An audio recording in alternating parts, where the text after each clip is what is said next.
Goof On Radio with Rich Giordano.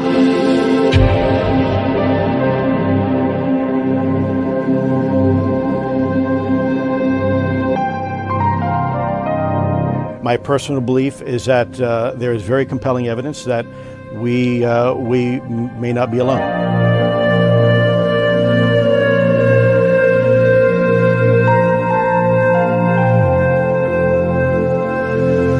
There has been and is an existing presence, an ET presence. It's not going to make a difference. It's not going to change reality.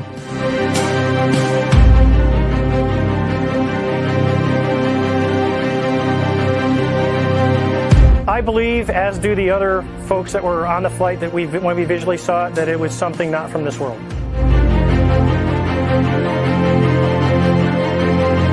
Goof On Radio.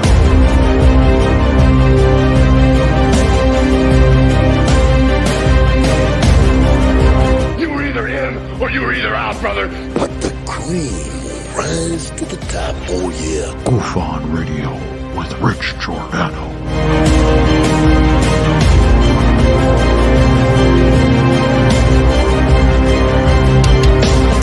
I occasionally think how quickly our differences worldwide would vanish if we were facing an alien threat from outside this world.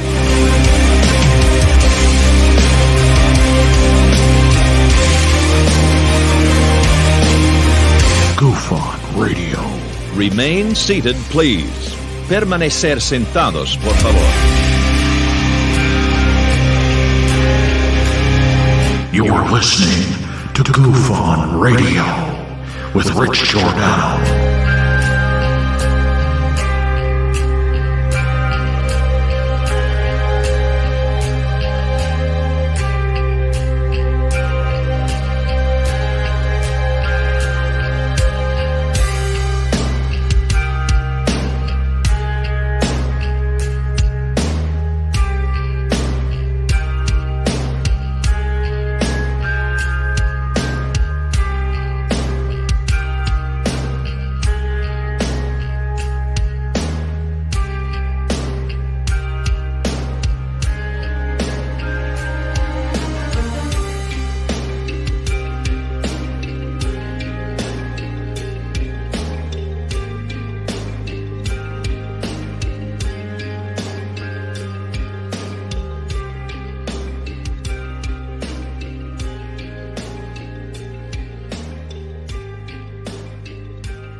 All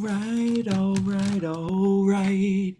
Welcome to Goof On, everybody. I'm your host, Rich Giordano. It is Thursday, January 19th, 2023. How are we? We're doing good. Hey, the light just went out again. I was running around before the show started. That's why.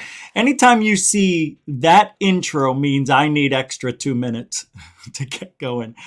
I want to thank everybody for hanging out tonight. This is going to be an interesting show. Only because this guy.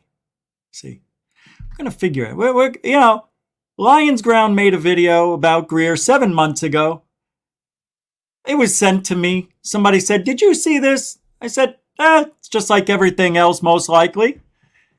So yesterday I asked Lions Ground, who is also Astral Citizen, who is Heathcliff, who is Lions Ground. And he basically doesn't pick sides, come to find out. And it's obvious. But we're going to look at the video he made several months ago, which mentions third phase of moon as well.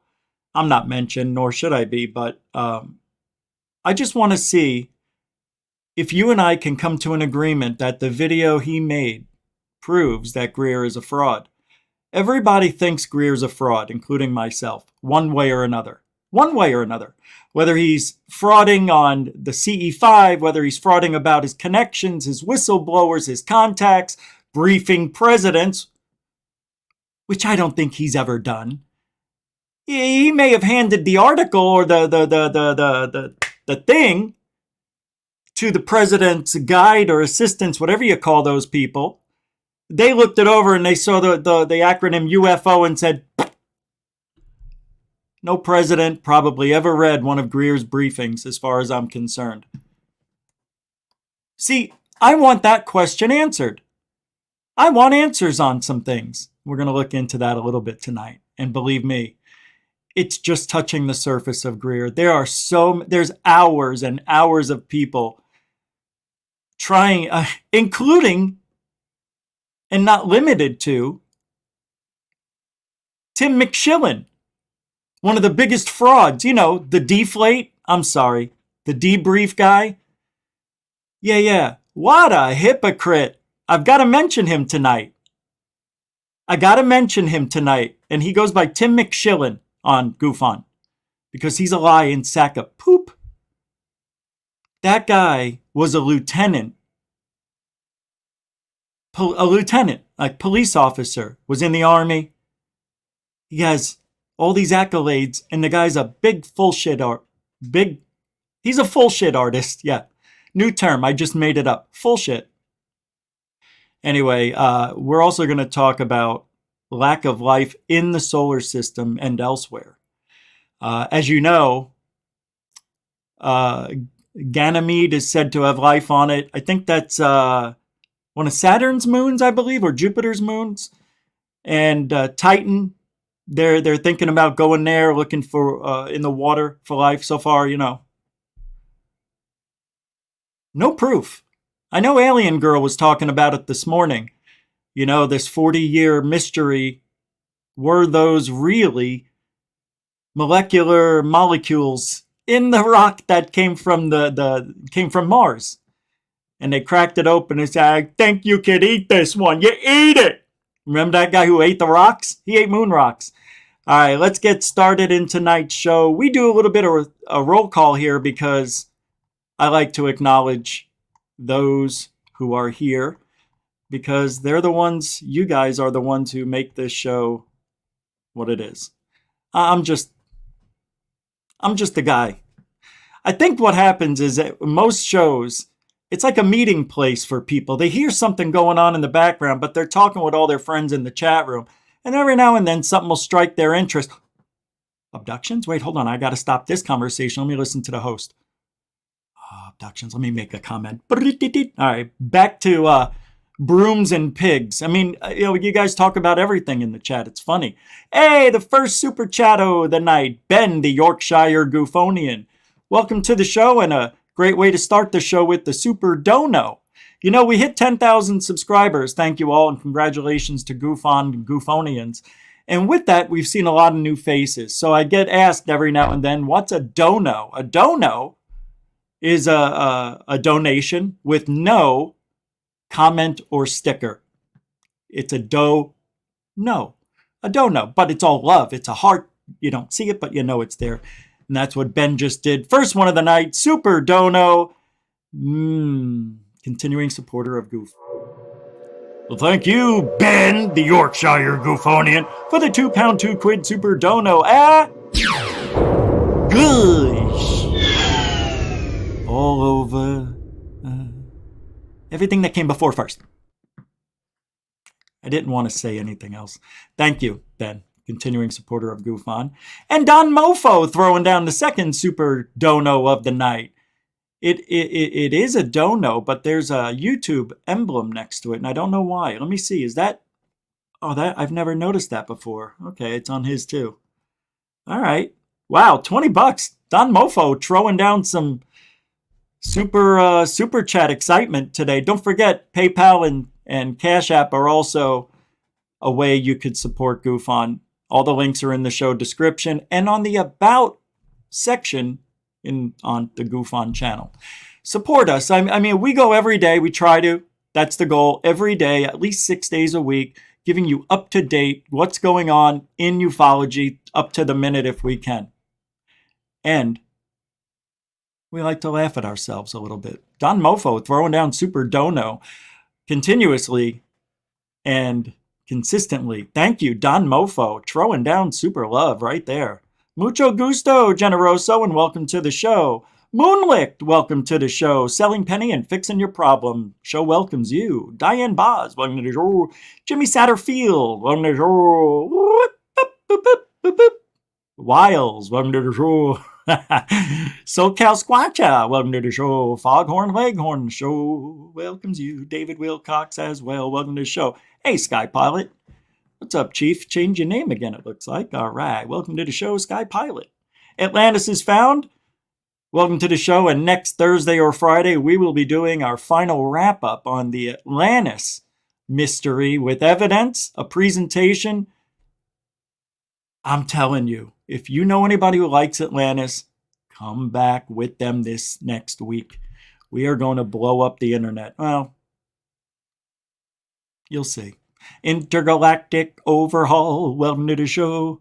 Say hi to all. Shelly, Michelle Morrison, the cat, welcome to the show. FGraph72, what's up? Welcome to the show. Light Sky, how you doing, man?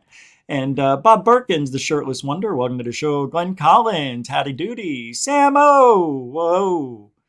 Welcome to the show. Eggneck Face, hey, good to see you, man. It's been a minute. Nice. Stu Little, how you doing, Chief? Good to see you, too. Are you going to be there on Sunday's show?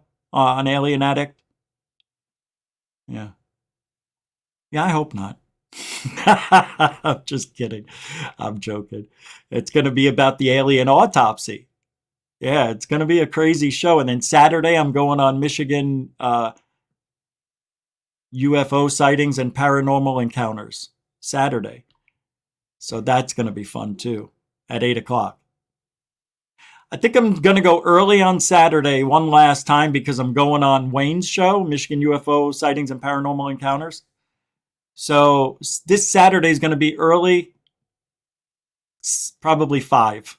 We'll go one more time at 5. Ben, the Yorkshire Goophonian, throwing down another $1 super dono, lighting up the world with smiles and dollars. Thanks, Ben. Yeah, no, appreciate it. Mucho gusto, Generoso. My goodness. So I'm still sweating from working out. And this is the agita I get. Ben? All right. All right. There he is. Atlantis is found. Ben throwing down. Thank you very much. All right, let's get started. What's up, Greg? What's up, Hexen? Sky Allen? How's everybody doing tonight? Jammer Travels? What's up, Chief? Conundrum! How you doing? Rhino, what's up, Chief? All right. And Moody Mongol, everybody. Stavros here, everybody. Let's get started. If I didn't say hi, it doesn't mean I don't love you. It means, we got a show to do. There he is, superstar, Mr. B. Mr. DB. I almost said Mr. B. Baker. I'm sorry. That is not a Freudian slip, trust me. What's up, DB Cooper? 7-7.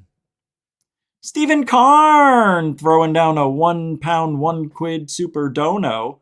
Mucho gusto, Generoso. Thank you guys, man. Super generous. Appreciate this. And it does keep the show flowing. It keeps me going on the road. Thank you. Can't thank you guys enough, to be honest. It's just weird. All right, let's get going. I appreciate it. You can continually support the show throughout the show. Super chat, super sticker, PayPal, Cash App. Stephen, thank you. You're a continuing supporter of Goof On forever, too. Thank you very much. Appreciate it. Thank you. Hey, what's up? Who's this guy? Andy Cowley's here. What's up, Brookers? How you folks doing? Zach Diecast Mount. What's up? Bethany. I got you last night on the way out. I didn't see you last night because, it's hard to watch both, but I'm glad to see you. Good, you're doing okay. I can't, I'm trying to do 2 things at once. Mike, how you doing, Chief? All right. So let's get things started tonight with a little bit of palate awakenings. There were some things that I didn't get to last night. Oh, and I am going to be doing a deep dive into the rainbow body scam. by David Wilcock. Yeah, I didn't forget. I still have it up on my tabs to keep me reminded. But that is going to be interesting. So it's funny to listen to what other people say about this UFO report that came out. And people are still talking about it as if disclosure is right around the corner, you know? So I'm going to, I didn't play it all last night. I just played 20 seconds. And I said, that's enough. I don't want to hear it. But I like to hear what other people say. So this is from Dan Warren. Everybody knows Dan, right? Pretty smart guy, I think. I just want to hear what people are saying. That's all. I didn't listen to the whole thing. I do think it's pretty much a copy and paste burger. But what's in it? And more importantly, what does it mean? To answer that question, we have to look at the report as well as 2 other government documents about UAPs, all of which were released to the public within 24 hours of each other.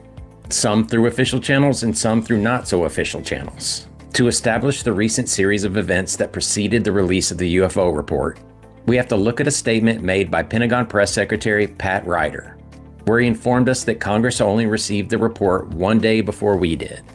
Which, if true, means that the rumors that the report was submitted, then rejected, were false. My bad. Told you.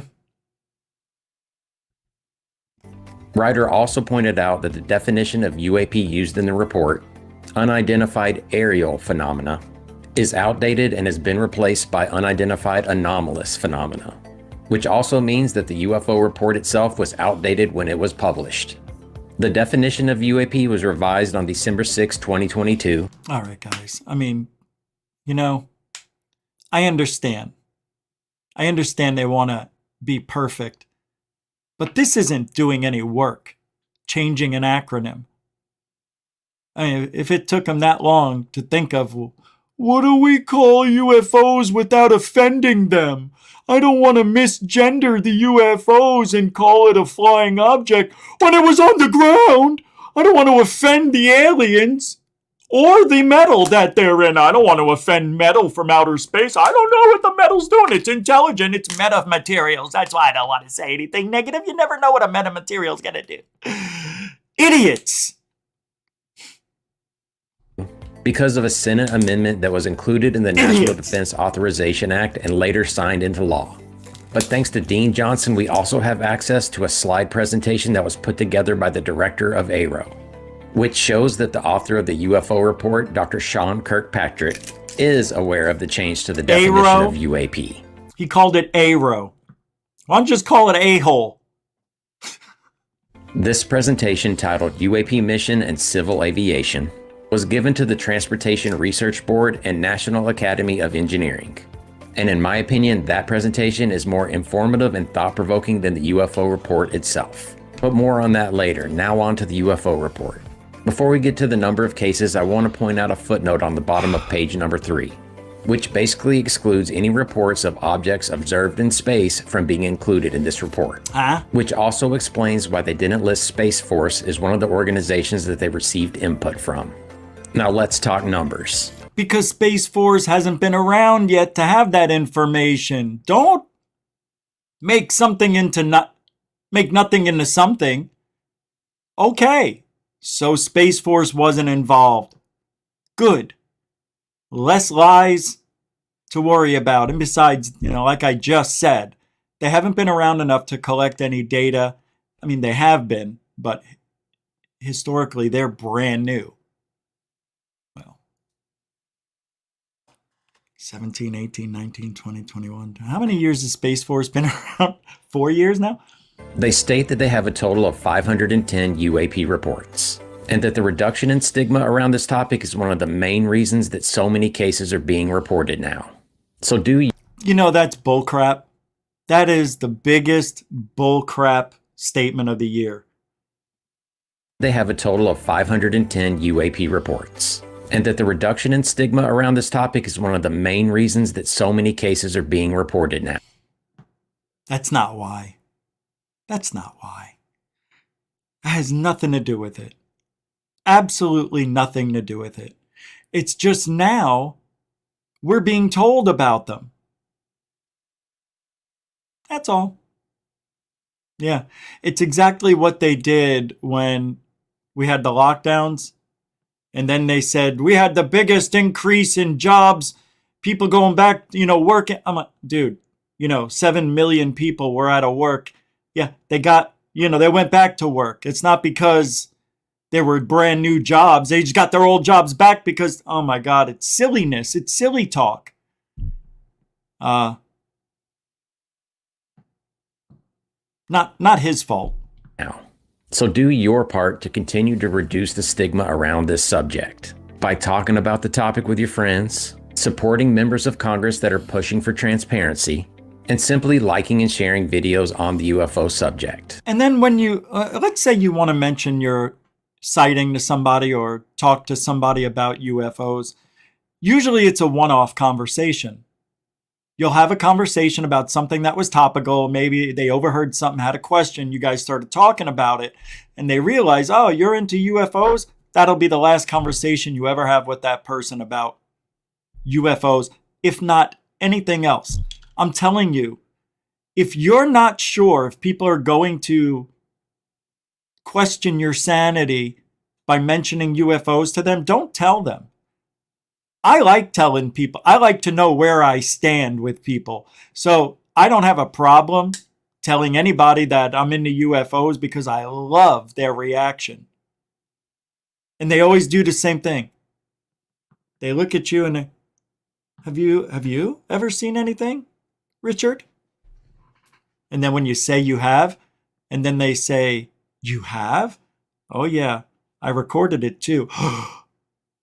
You recorded a UFO? Oh, you must be famous. That kind of sarcasm comes out. It does. Just about every time.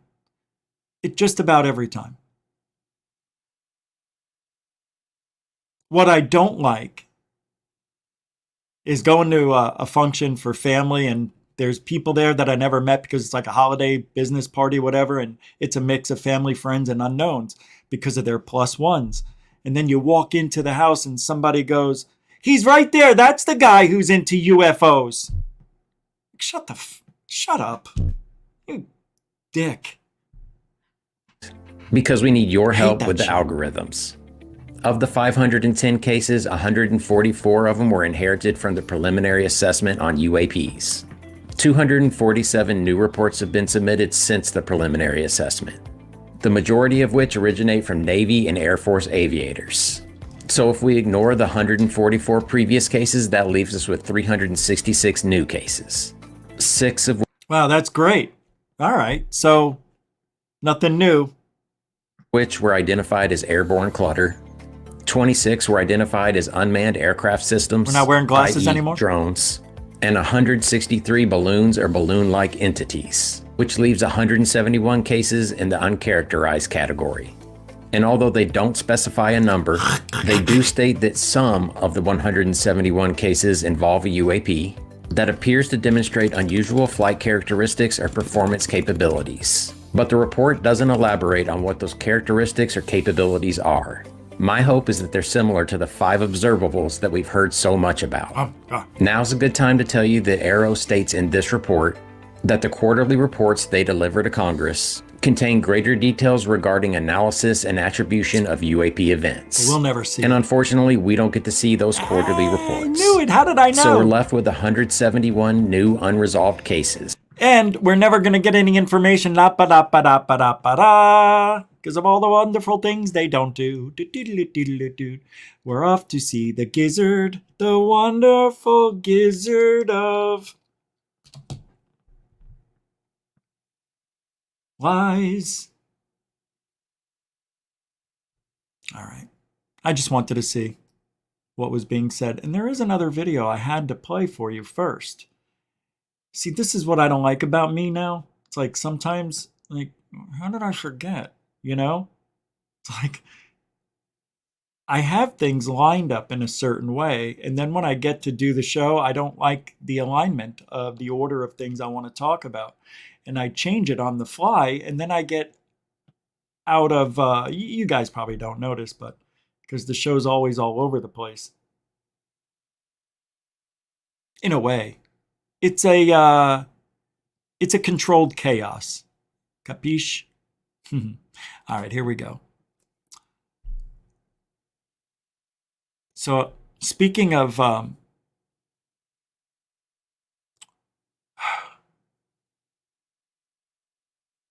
you know, I am looking for, no, I have everything I need.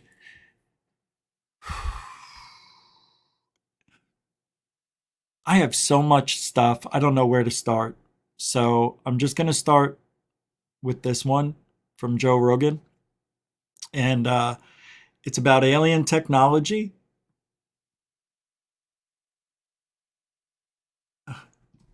I'm getting a little, I don't know why. I'm starting to lose it.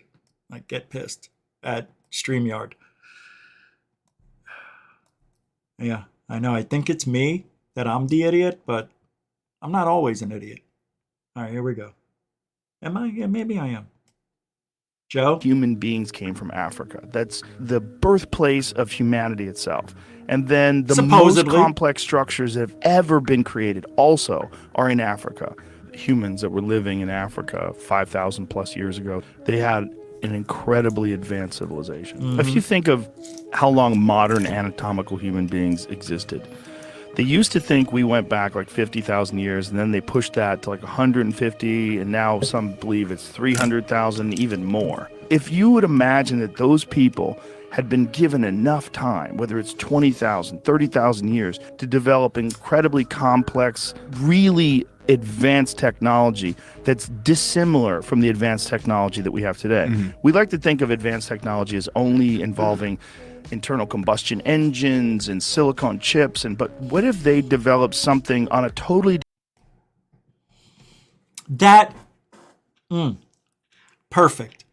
Yeah, what if there was an alignment, a progression, an evolution of humanity where they didn't make like everything out of metal. They used the earth, and maybe the properties of the earth combined with, I don't know, other properties of the earth. I really don't know, obviously.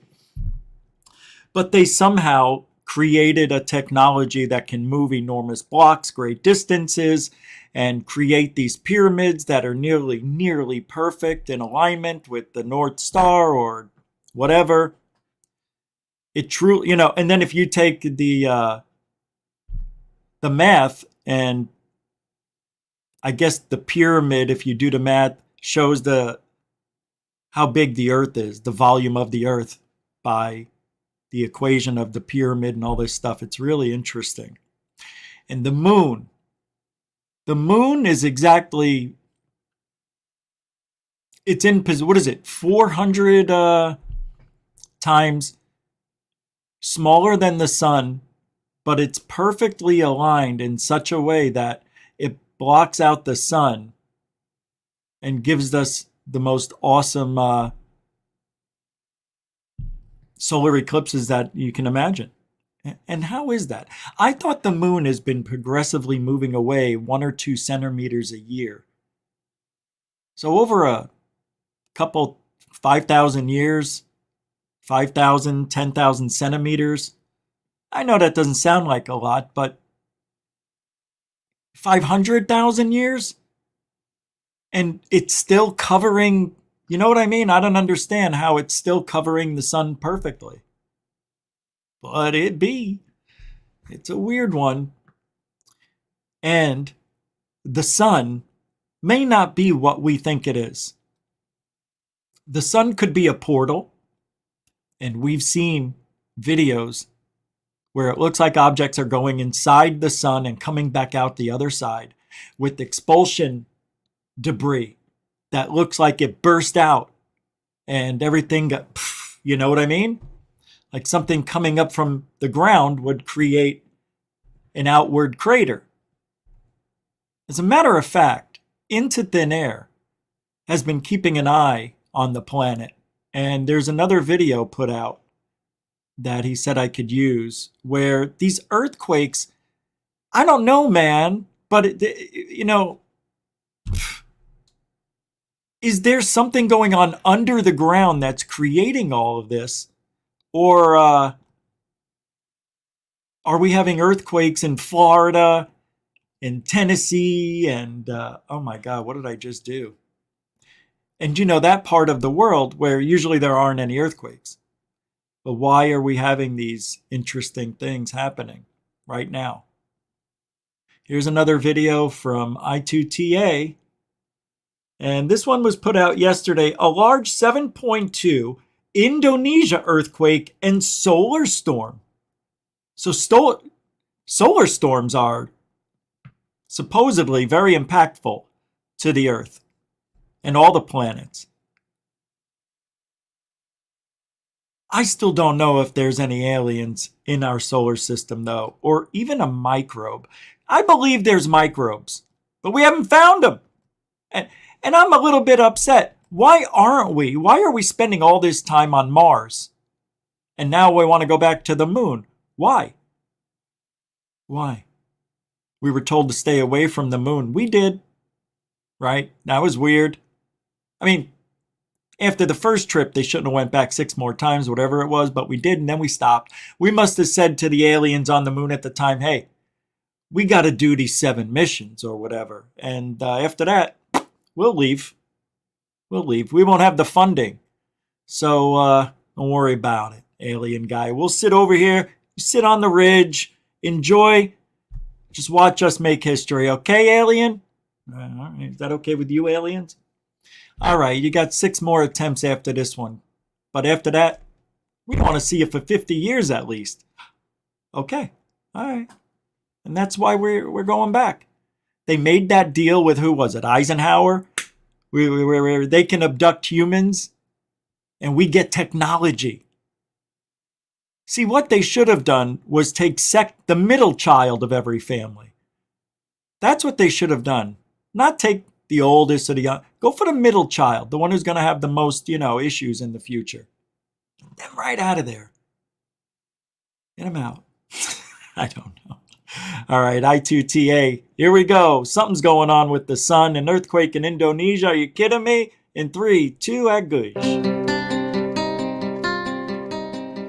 Welcome back, everybody. January 18th, 2023, and we are seeing the action from our sun and the effects on the Earth as we speak right now. About 14 hours ago, we had a 6.0 in Indonesia. If we jump in a little closer, just 6 hours later, we had a 7.0. This was downgraded from a 7.2. If we jump over to Volcano Discovery, they still have it labeled as a 7.1. As you can see, this was 40 miles in depth. If we go to the one 6 hours prior, that was 95 miles in depth. Now, a rule of thumb is that when you see large, deep earthquakes, you're often going to see larger, more shallow earthquakes. And that's exactly what's happening in Indonesia over the last 14 hours. Now, something to take note about this earthquake is that we've been talking about looking out for larger earthquakes based on the fact that we've been seeing a lot of solar activity. Now, if you've been watching over the last couple of days, we've been following the sun. And as we said, there was a quiet period, but we knew that would not last. In just the past few hours, the sun has launched off 2 more M-class flares, a little bit less powerful than the 3 we saw the day before yesterday, but nonetheless, these are coming from the exact area of the sun that we warned to watch. 3 days ago, these sunspots were over in this direction, and they were very, very active. In fact, they were the 2 groups, this group right here, and then the one south to it, that again were over in this direction at that time, were the ones that launched off those 2 last large M-class solar flares we saw 2 days ago, and now they're moving towards Earth-facing, which is where the Earth is right now, along the equator of the sun. Again, when you get action from the sun, whether it's above the equator or below, it's going to affect Earth. Now, these 2 new M-class solar flares came both from this area right here. I'm going to show you those both right now on this screen right here. You're going to look in this general area here where we just pointed out the 2 separate sunspot areas. You're going to see 2 flashes. You're going to see a line shoot down. That's just what the camera picks up as these CMEs are released. I went ahead and slowed this down, but you're going to see the first flash come through and a line's going to shoot down. That was the bigger of the 2. That was right there. And then in just a moment, you're going to see a second flash, which is right about there. That was that second M-class solar flare. Again, these were in pretty much rapid succession, just like the previous 3, just not as strong. But the point of the matter here is that we now have a group of sunspots that are clearly active, that are making their way even closer to Earth facing. Not only that, but there's even more behind that we'll talk about in later videos. And we can't forget the fact that these sunspots grow over time, so these things may get even bigger as they approach Earth. Alright, so as we take this information in, we need to realize that we have just gone through a very high solar activity time period, and then shortly after we see large earthquakes popping up, and now we have to worry about that second wave of those 2 M-class solar flares. Even though they weren't as big, it doesn't matter, it's just adding to that pressure on the Earth's magnetic field, and when that pressure becomes too much, boom, we see earthquakes, we see volcanoes. I think we're in the highest volcanic activity rate as far as active volcanoes that we've seen in years, if not ever. That is also for another video, but we are still very much under an earthquake watch. Again, all these earthquakes you see here, and even in the Middle East, these areas over in this direction, Europe, Northern Africa, areas we don't talk too much about, are having a lot of activity, and I do believe it is due to the activity on our sun. Alright, my friends, and I was going to get into this, but this will be for another video, but just look at this mess in our country right now as far as weather goes. Winter storms, we got severe weather down in the southeast. We have red flag warnings covering 3/4 of Texas right now, which is absolutely crazy. Again, we spoke yesterday briefly about the weather and this first system that's going to be coming through, that's going to be giving the Great Lakes region a lot of interesting weather, and then followed by another big low pressure system that may be a big tornado producer along the southeast. We'll get into that later on today or tomorrow, but for now, my friends, that's where we're going to end this one. I hope you're all having a good start to your day. Special shout out to Canada today. I am very, very sorry I have not been posting as much lately, but don't worry, you'll start seeing the daily videos once again.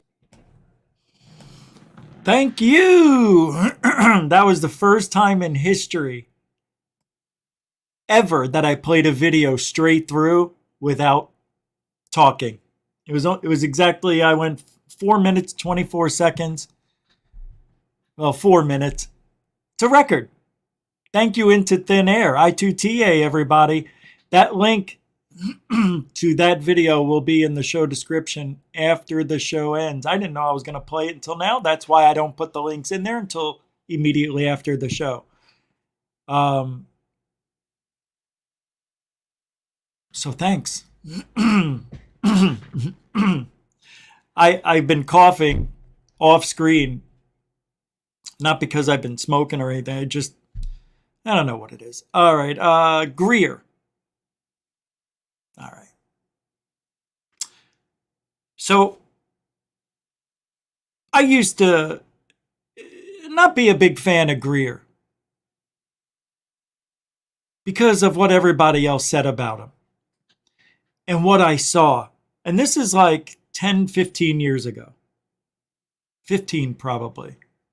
No, I mean, when I originally got into the field, you learn about Greer immediately if you're doing any research, right? I thought it was interesting because he did Disclosure, the Disclosure Project, which I have the book, of course, and I recommend, if you don't have it, to get it. I mean, it's amazing what's in here. It is just, what is it, 900 pages? No, it's 550 pages of stuff, 560 something, and it is everything he talks about. Everything. The one thing, though, that people have a problem with are the incredible claims he makes with very little proof to back it up.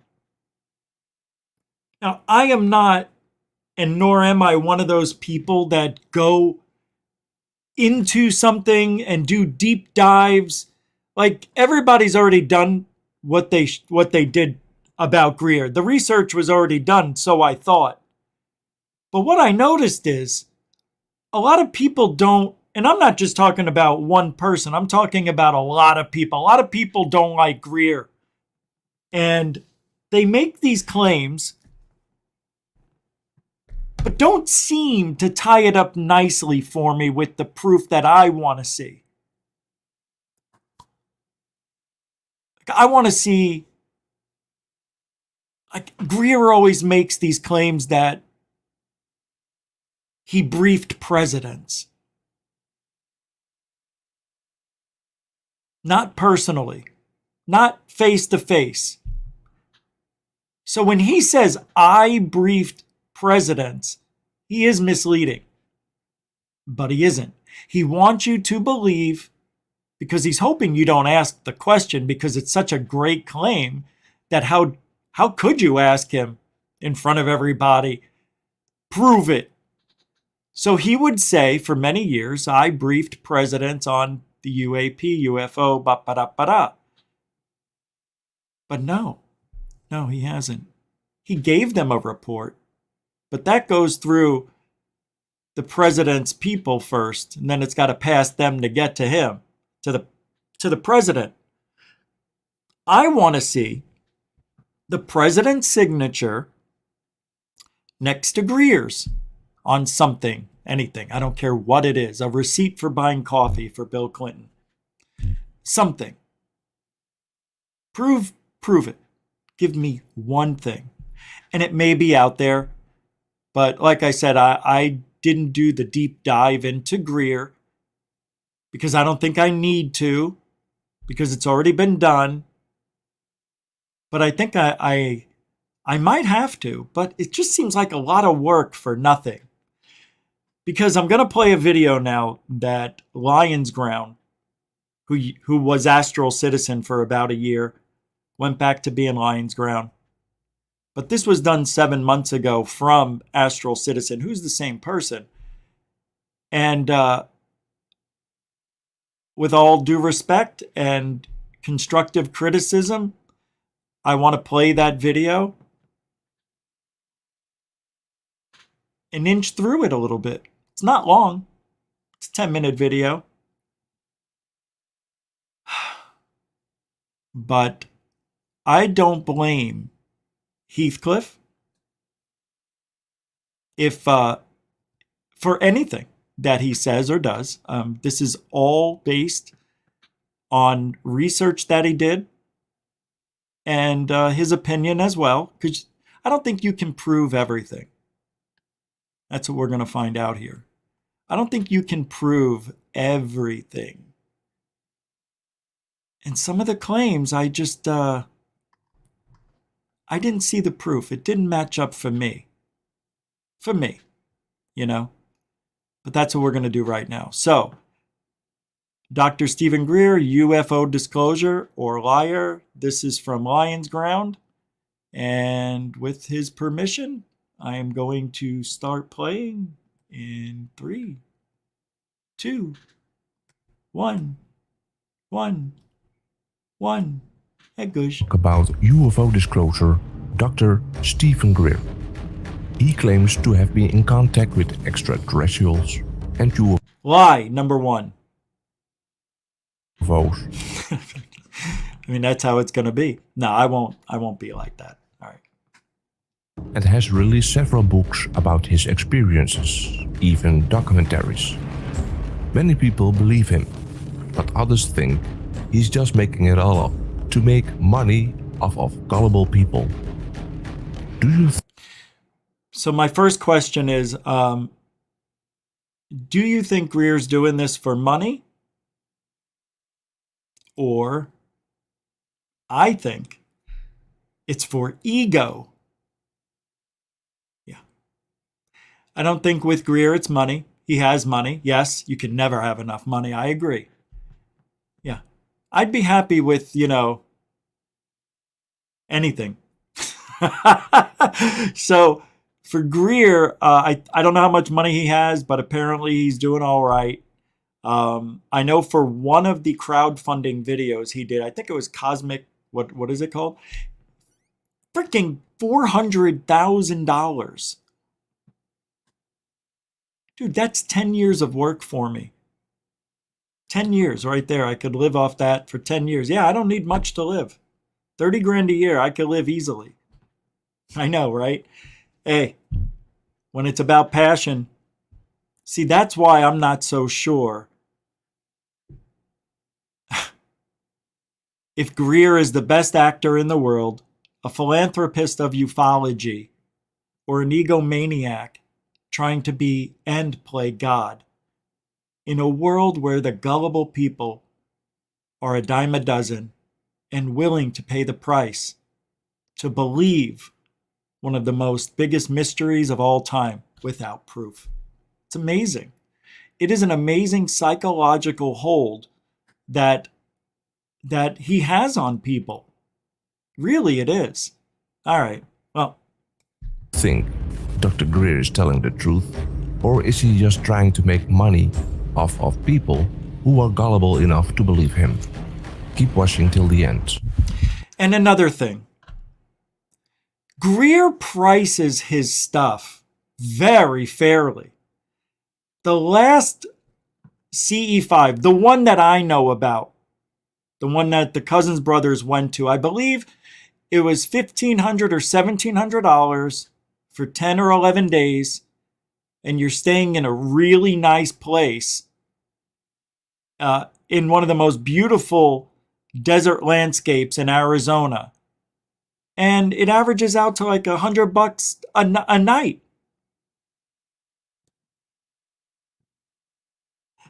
They have private conversations with Greer, one-on-ones, CE5 every night. They taught you all the stuff. I mean, it's not like you're going there for 1 or 2 days and everybody sings Kumbaya, they shake you, I'll see you next year, Charlie. No. And he also prices it very fair, but not everybody has $15,000, $17,000, $2,000. Plus they got to fly there and all that other stuff. So it's expensive if you don't have that kind of money. He doesn't want that there. He'd rather have the upper echelon of society, the people who can afford it, like people who can afford to lose $1,500 if they don't experience anything. But somehow some of these people experience things, and somehow there are things captured on camera, which I think almost everything can be debunked, to be honest. So far I haven't seen anything proving any manifestation of videos from the CE5, any voices of I know it's all telepathy and everything else, and it's based on the molecular structure of an astral being that is all the way across the galaxy, or maybe right next door. But we don't know. Whatever it is, it's faster than the speed of light because it's thought. Anyway, is Greer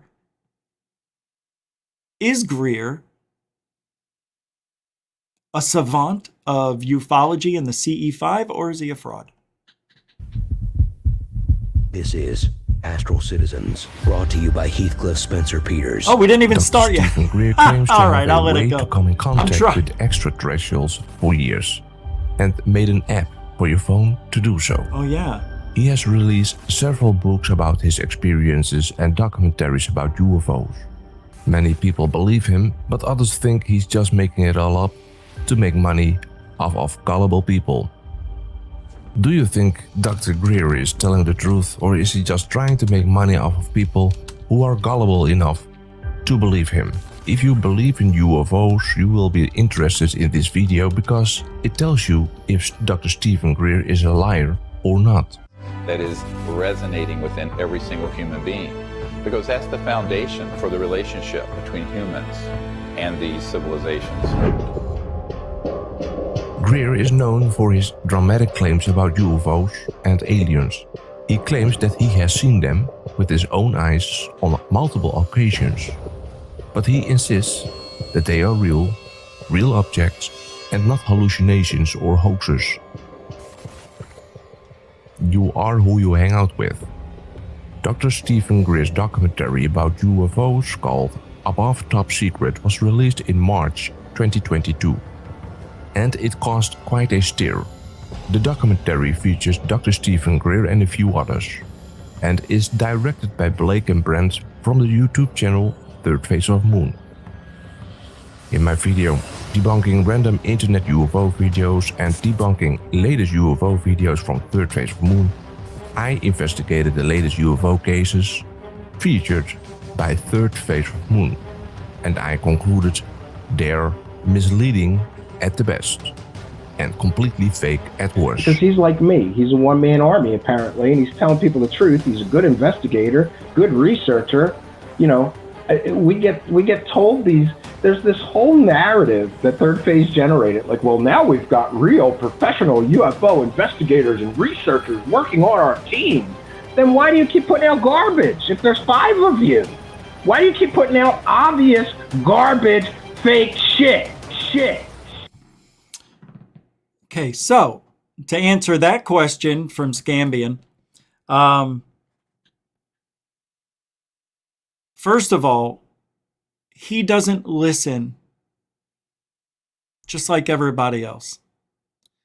I never claimed to be an expert, only an expert on balloons. And having 5, 6, 7 of us as panel members with opinions and with experience more than you in this field and with videos and everything else. Third Phase of Moon posts those videos. We don't have a say in what they post. But if you listen to what Third Phase of Moon says in those videos, and what I say, and what all the other panel members say, we all say the same thing. We don't know if it's a drone, a bird, a balloon, a bat, a ball, a plane. You know what I mean? We say it all. And if the video is suspect, we'll say it. So I don't know what else they want us to do, because we're doing everything we can to make sure, if it's something CGI, that it doesn't get posted. Now, what the Angry Channel will tell you is that he's right, we're wrong, and that's it. But I'm telling you, if he's going to prove that we're wrong and that is CGI, you need to show me why that is CGI. Let me learn from you. But they don't want to teach. They just want to attack our character, the Angry Channel. See, the way Lion's Ground does this, a little more constructively. At least he's not angry when he's doing it. Doesn't give a shit about right or wrong, just right. What's right? And he's always been that way, Lion's Ground. Always been that way. Do things right. Life is easy if you do the right thing. No, it's not easy. I apologize. It's easier. And I don't think Third Phase of Moon, for the last 6 years now, have purposely been putting up stuff to fool me, to fool you, to fool the world. If you just watch the videos and don't listen to a word anybody says, then you're going to have what the Angry Channel says. They're hoaxing. Well, you need to show how. I want to know why. If I'm wrong, can you at least show me? And they don't. Let's continue. See, that's what we need to see here too. I want to see the proof. And I know anybody can just say, yeah, there's an app out there, but Third Phase of Moon didn't put that video up. That was from 1091 Productions, by the way. I think that's what he was just showing. Anyway, let's continue. We're almost halfway done. The trailer for the documentary Above Top Secret is one of the most exciting things I've seen in a long time. Nice. It's not just that it's an excellent trailer, it's that it's so fake. Less than 5 seconds into the trailer, I identified a hoax. Oh, here it is. This is made with the phone app called UFO Video Camera, developed by Outer Spacious Software. You make a video with your phone and the app adds the UFO. It's like magic. The phrase, "You are who..." Yeah, but Third Phase of Moon didn't make the video. And if it's in the trailer, they didn't make the trailer. Just letting you know. 1091 makes the trailers. And I can't really speak to the personal conversations on air that they've had with 1091 about anything. But if you're interested, you guys can always email Third Phase of Moon. And if they want to explain anything to anybody, If they can, if it's not breaking any NDA contracts they have with the 1091 or anybody else. They have nothing to hide. You hang out with means that you take on the characteristics of the people you spend a lot of time with. So what Heathcliff is saying is something I have been saying since day one. 19 years I've been saying it. You are who your friends are. Yeah, and that's true. You pick up, because you're like-minded people, you like hanging out with each other, you pick up catchphrases, certain mannerisms, even the way you laugh maybe, or, things, they attach to you and me. And, I don't see that with our group of friends.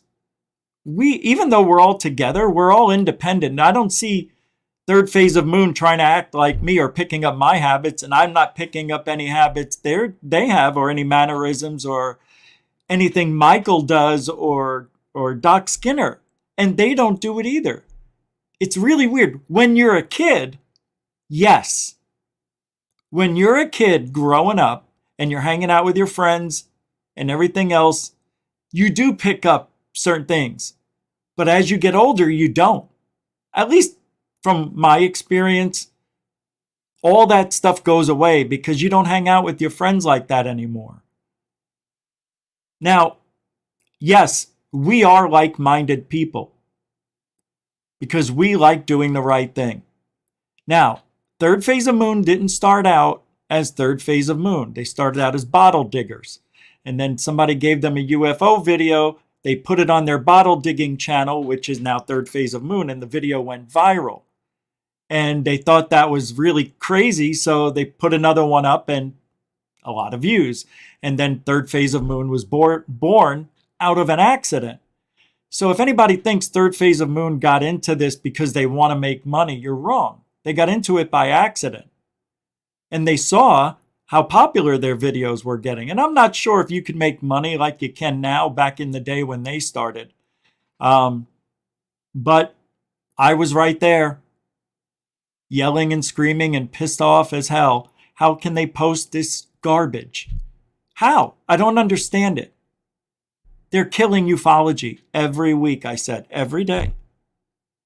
I can't stand them. I wished death on them and all sorts of diseases. But then deep down, I always said, it's too bad because they seem like nice guys. And they are. And in the beginning, imagine your bottle diggers. You always had an interest in UFOs, but it wasn't your thing to get on the YouTube. But by accident, they got in on it. Now, they didn't know anything about the community at the time, right? I was already there about 4 years when they came along. So I know from day one how fast they grew. It was sickening. And they kept putting up stuff because people were watching it. And back then, it was the Wild West. There wasn't any guidelines you had to worry about. You could basically do anything you want. And Third Phase of Moon didn't know that there was this community of ufologists that were angry at them until it was pretty much too late. They were interviewing people, doing things like TV shows when nobody else was doing things. I looked at a lot of old stuff with them. They showed me. I'm like, wow, I can't believe you did that 15 years ago or whatever, 12 years ago. It was pretty amazing what they were doing. And yes, there were videos that sucked. Yes, they may have known about it. But once they realized that they're an influencer and that with 800,000 subscribers, that they could actually do this a little differently and make sure there's no more CGI. They didn't want the hate, and they were getting quite a bit of it. So that's what triggered them into doing the right thing 5-6 years ago. They did have panel members before. Actually, Alien Addict, UFO Proof were part of that, which Alien Addict basically turned his back on them, more or less. Not really, but yes, in my opinion. I feel like what he did was wrong. And he could have done it differently because they're friends, so I thought. But anyway, neither here nor there. But when they came to me that night, I didn't immediately rush. I'm like, what are these guys trying to do? Get me back for all the bad things? So for several months, I didn't even talk to them when they were trying to reach me. And then we reached and started talking. And then I heard the story and I understood something that I never thought I would ever understand, their side of the story. And a lot of people don't know that side. And I've tried to convey that message to you people so you understand where Third Phase of Moon is coming from. Now, yeah, they were putting up videos and they were making money. Yeah.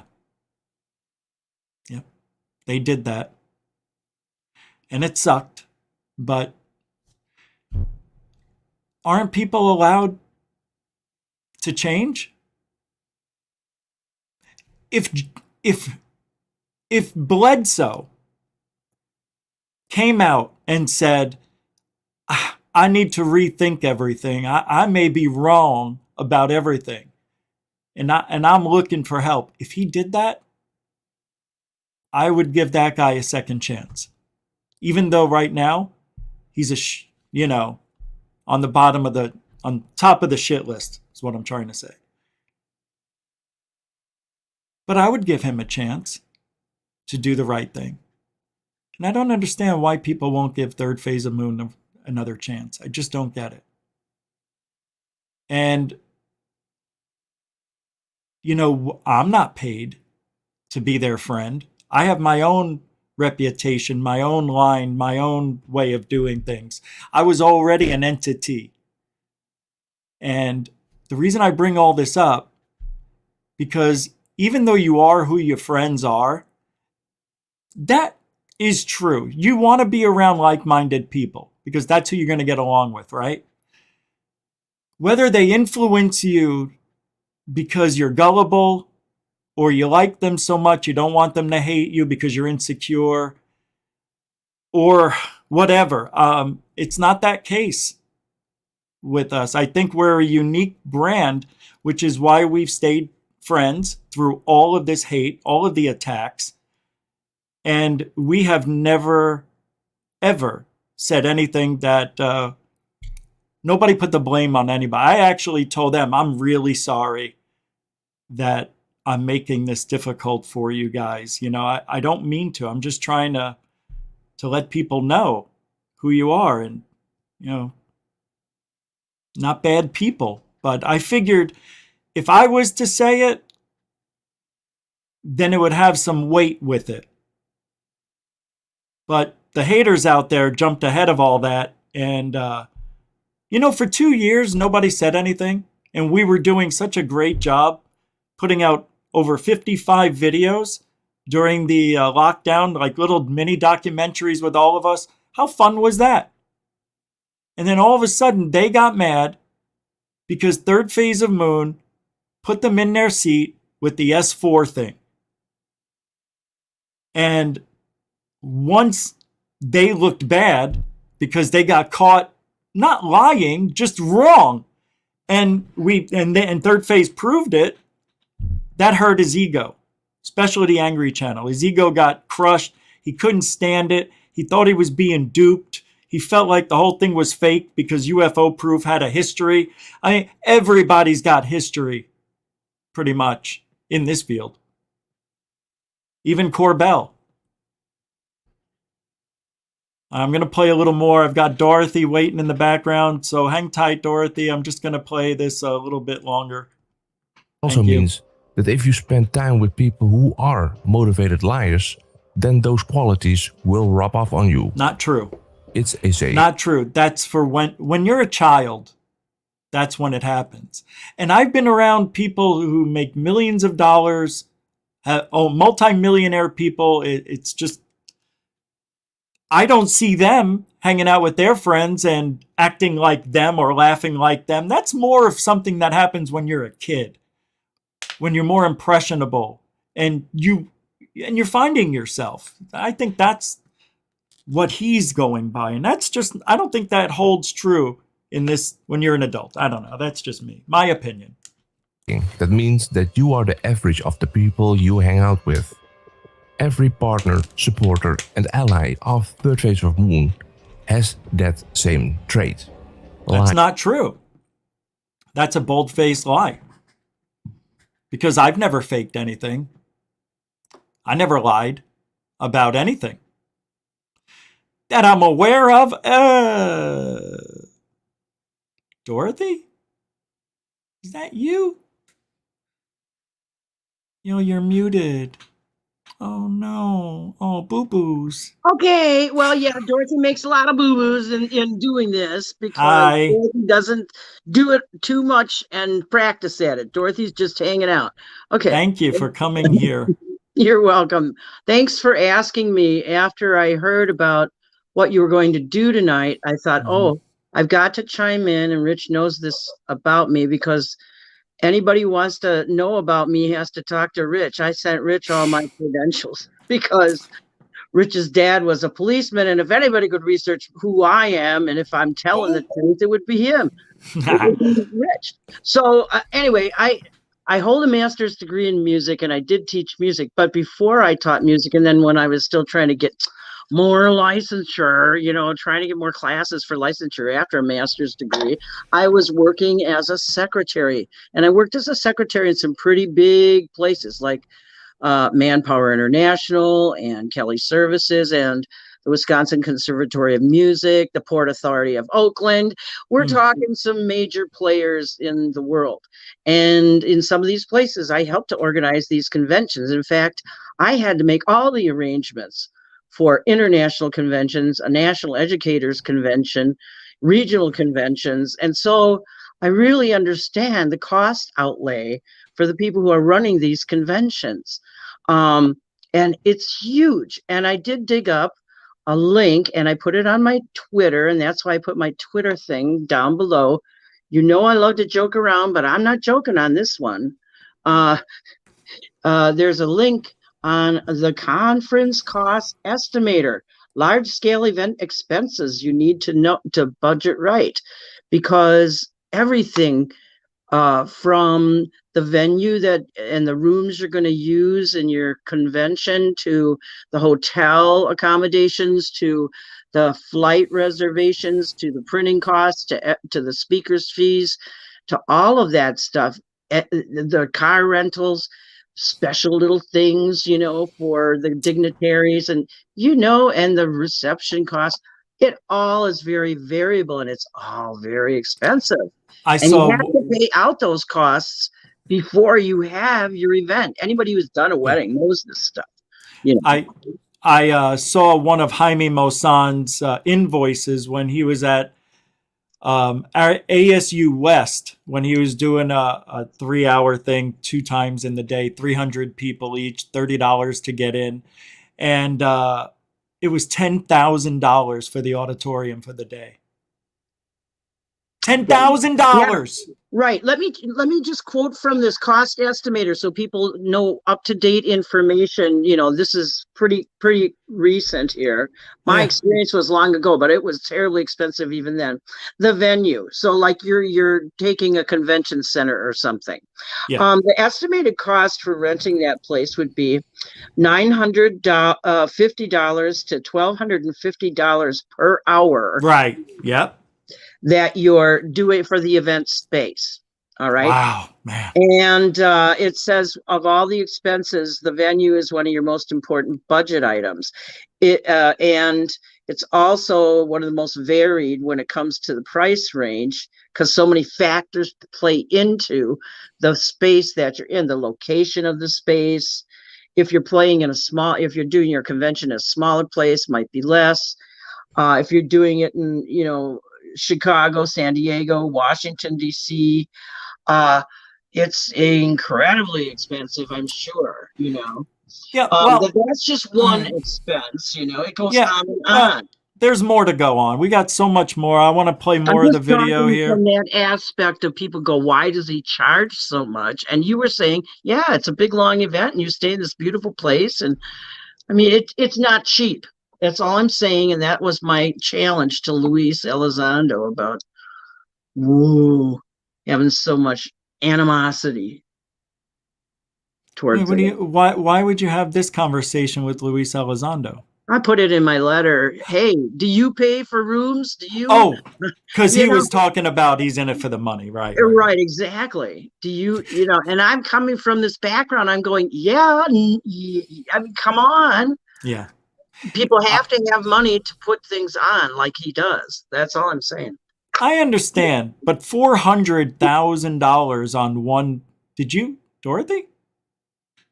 She's gone. Okay. I forgot what I was just going to say, so I'm going to continue playing the video where we left off. That was weird. Higher. I just wanted to, move on to other stuff. I mean, we got, just moving on. All right. Alien. Dr. Steven Greer claims to have captured an alien ambassador from the Andromeda galaxy in a photo. But it turns out that the alien photo from Steven Greer is a hoax. It turns out to be the branch of the Joshua tree. Okay. All right. I would like to see, a little bit of an analysis done on it. That's all. If you're going to debunk something, that's all I ask for. Just saying it doesn't make it. That's my point when you're a debunker. You can't just say it and make it. It just doesn't work like that. That's not real debunking, is it? I mean, I see it. I know this is, what he said it was. But a lot of people don't see it as a branch. So can you show it? Can you prove it? I don't think you can. False alibis. Dr. Greer loves to name names to create a false alibi. He has involved once 3 men to push through his own agenda, namely CIA Director James Woolsey, Edgar Mitchell, the 6th astronaut who walked on the moon, and Daniel Sheehan, a lawyer who has worked with several high-profile whistleblowers. All 3 have officially responded and even addressed Steven Greer he is not speaking truthfully. They contradict his claims or any involvement with Greer. They all confirm that Greer is pure disinformation. Okay. Now, what I'm going to have to do here, I see what he's doing. None of this is accurate, but are we taking this out of context? I mean, that could be from anything. If you're going to make that comment, I want to see it backed up. And this is what we see a lot of. I'm going to read this really quick just to see if this is part of Greer being a liar. Let's see, Elizondo to move forward, the strategic objective. I'm all the way at top. Or any involvement. Yes, sister's ass. Hold on. Courage he's displayed in joining with my Elizondo move forward strategic objective of revealing government information, authoritatively verifying A, that a significant percentage of the reliably reported sightings of UFOs over the past decades are, in fact, real physical vehicles, and B, that the most likely origin of these real UFOs is extraterrestrial. And I think Greer is saying that, but no proof. No proof. Pretty big claim. I don't like it. I am issuing this official public statement to make it unequivocally clear that I do not agree with Steven Greer's theory that the recent confirmation by our U.S. Defense Department that a clear majority of the 2004 to 2017 reports of UFOs are real physical vehicles is part of some secret plan on our part of national security state bureaucracy to stage some imminent false flag fake alien invasion. That, Dorothy, is a stretch, and Greer thinks that's going to happen, doesn't he? No, he doesn't. No, he doesn't. It was warned about by Carol Ross in the Disclosure Project at the very end. She said Werner von Braun, the man who invented the V-2 rocket, told her about this whole cabal and whatever with this dark That's right. and stuff. Eisenhower, on his departure from the presidential office, they usually tout all their wonderful grand achievements. What did Eisenhower do? He warned us against, undue influence, whether sought or unsought, from the military industrial complex. All right. So, these are things that are linked in history. And I would bet a bottom dollar that many of the people who are just starting to get interested in this weren't even around when the Disclosure Project happened. I know. They were like 10. Much less when Eisenhower was around. Yeah, right. So, so far you've watched this, and have you seen anything proving Greer's a fraud yet?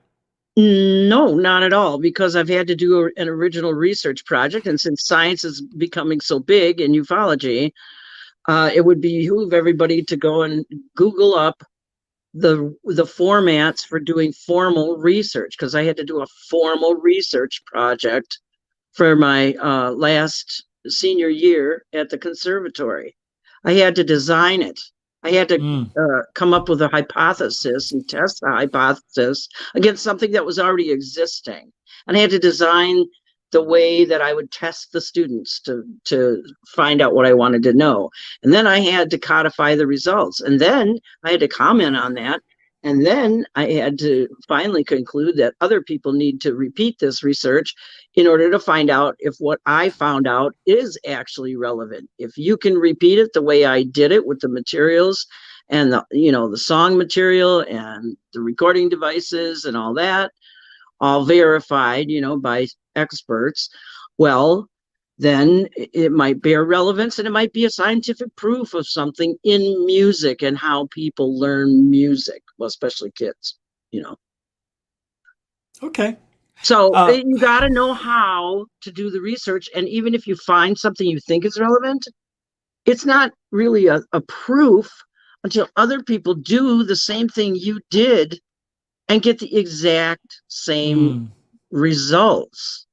You know what I'm saying? That's how you establish facts.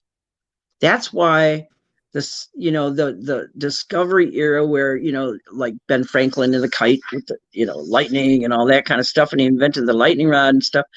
That was so important because they were testing, trying to debunk old wives' tales and stuff and come up with scientific understanding. And so that was really the dawn of really examining, the natural world around us and trying to really categorize what's going on in a scientific way instead of a myth-making and superstition-abiding way.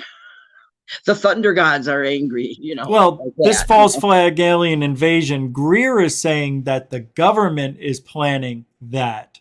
There's going to be a false flag. That's what Werner von Braun was warning about. Right, but I'll finish reading it because this is interesting. Okay. It just says some things here. And I'm going it says, off mic and off camera for a minute. I'll be here. I'll call you, or if you want to jump in whenever you're ready, no big deal. No, now, continuing where I left off, right up here. Hold on. See, I don't like how Look, I don't want to get into it. It says, nor do I agree with, I believe this is Elizondo saying this, I believe with Greer's public assertions that who's saying this? That's what I don't know. I don't know who's saying this. Sheehan? It doesn't say. I think it's Sheehan, but it doesn't say. Look, does it? Dear Greer, it has just come sincerely. Address Steven Greer, he is not speaking truthfully. They contradict his. See, that's what pisses me off about this. It doesn't say who this is by. Claims. But I'll try to finish it and maybe we can figure it out. Nor do I believe in Greer's public assertions that either Lou Elizondo or Mellon are part of any such covert plan. Yeah, I don't either. I instead am firmly convinced that both Elizondo and Mellon are engaged in an entirely good faith effort to expose the fact that some members of our United States government are in possession of information that reveals not only that UFOs are real, but the significant majority of the experts within our U.S. government who are briefed in on any significant portion of the information that our government agencies possess regarding the UFO UAP phenomenon hold a good faith and well-founded belief that a substantial portion of the reliably reported sightings of UFOs are indeed off-world vehicles of an extraterrestrial origin. That had to be the longest sentence I've ever read. I don't know who's saying this, and I expressly stated my disagreement with Dr. Greer's representations to the contrary in my April 24th interview. But this statement was edited out of my interview, and what I said about the cabal that is secreting this information was inserted into Greer's attack on Lou Elizondo and Mellon. That made it look like I was attributing them some role in Dr. Greer's projected planned fake alien invasion. I want it made clear that I am expressly publicly disagreeing with Greer's characterization of Elizondo and Mellon, and I am publicly stating that my statement on April 4/21 was entirely different. Unconstitutional cabal were placed out of context in the documentary filmed The Great Hoax, which gave a false impression. Ba-ba-da-ba-da. Who said this? Or any involvement with Greer. They all confirm that Greer is... See, that doesn't tell me who said anything. Pure disinformation. None of it's accurate? Oh, I can say that too. Where's the proof it's not accurate? Oh my God. Dorothy. I was just saying your name. The conclusion. Okay, say my name. Did you want to add anything yet or no to that? Not yet. All right. Dr. Steven Greer is a fraud. The evidence against him is overwhelming, and he has been caught lying on numerous occasions. He surrounds himself with hoaxes such as Third Phase of Moon, who was part of the documentary Above Top Secret.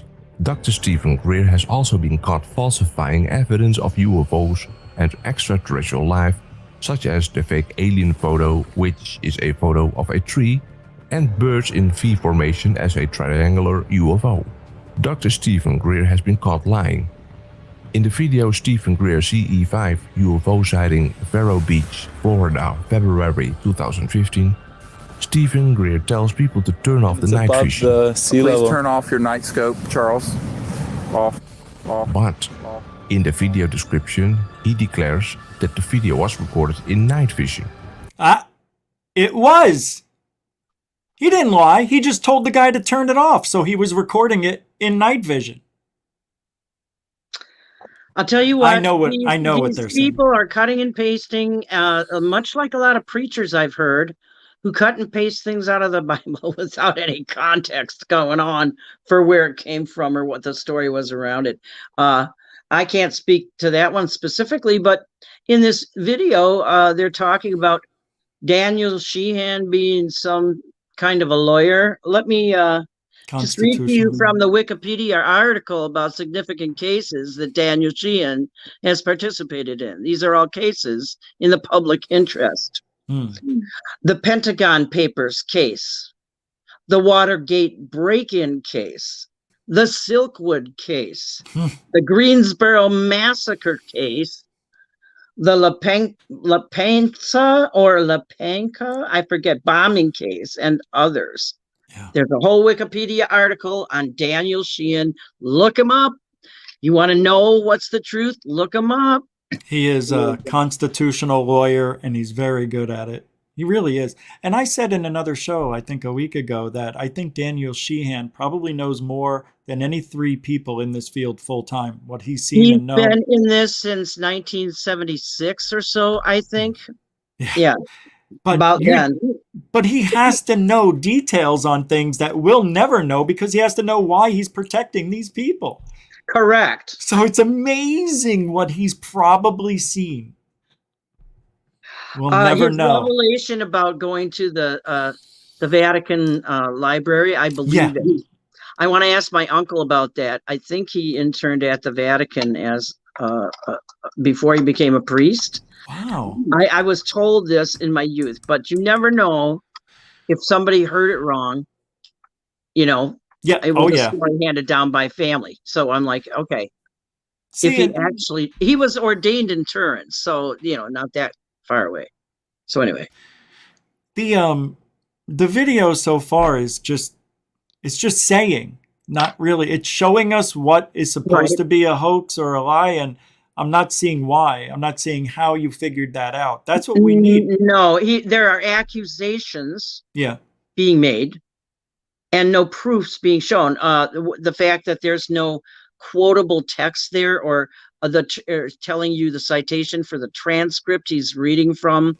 These are responsible journalistic practices that anybody would responsibly do if they were actually giving you real information.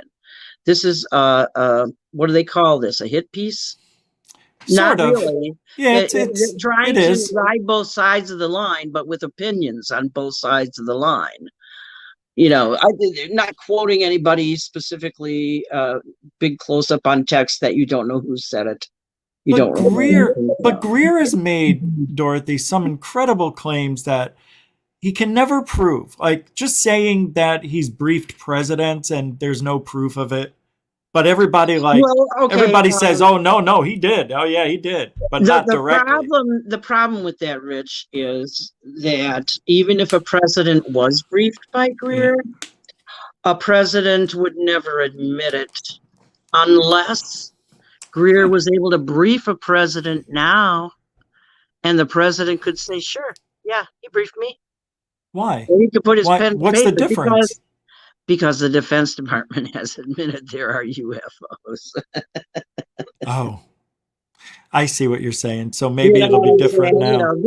Elizondo did accomplish something very great there with, making them admit, that they're real. So let's go. We don't know what it is. All right, I'm out. Okay. All right, I'm going to go to what made Greer not so credible. Is scientific confirmed, in which you are aware that you are dreaming. By realizing that you are dreaming, you can take control of your dreams and sometimes even shape them as you wish. You may have experienced a lucid dream without realizing it. In fact, many people have had them without knowing it. It was possible to induce them on purpose through meditation. And lucid dreaming allows you to experience the world in ways that would otherwise be impossible. You can fly or move objects with your mind. You can meet famous people or visit distant places. You can even visit other planets. And in this case, meet aliens, which happened to the artist Demi Lovato. Consciousness leaves your body. Yeah. And you can travel to different places in the present, future, past, or you could travel to different planets. Like she's saying this before she met Greer. Go travel, but you basically, it's when you have like an out of body experience. And the night that I asked that orb to come back and hang out with me in my dreams, I fully astral projected that night in my sleep, and I wouldn't. Yeah, I had this experience where like all of a sudden I was. Like, sounds so wild. No, I know. I don't even know if I want to say this. I'm so here for it. Yeah, well, it just was like, I had this experience where I was like, come back, let's hang out in my dreams. And then I was in my room that night, and these beings, which I don't remember what they looked like, they were just like, do you want to come back to our planet? And I'm like, hell yeah. So I'm sucked out of my room and I'm floating over the planet, and I wasn't in like a ship or anything, but I'm just like hovering in like deep space, and was just like, whoa. And they're like, you want to come see? And I was like, hell yeah. So then I fly to this pink and purple planet that looked like Dr. Seuss, very Dr. Seuss like. And amazing. And I woke up, and that's all I remember. And this proves that she has no idea what she's talking about.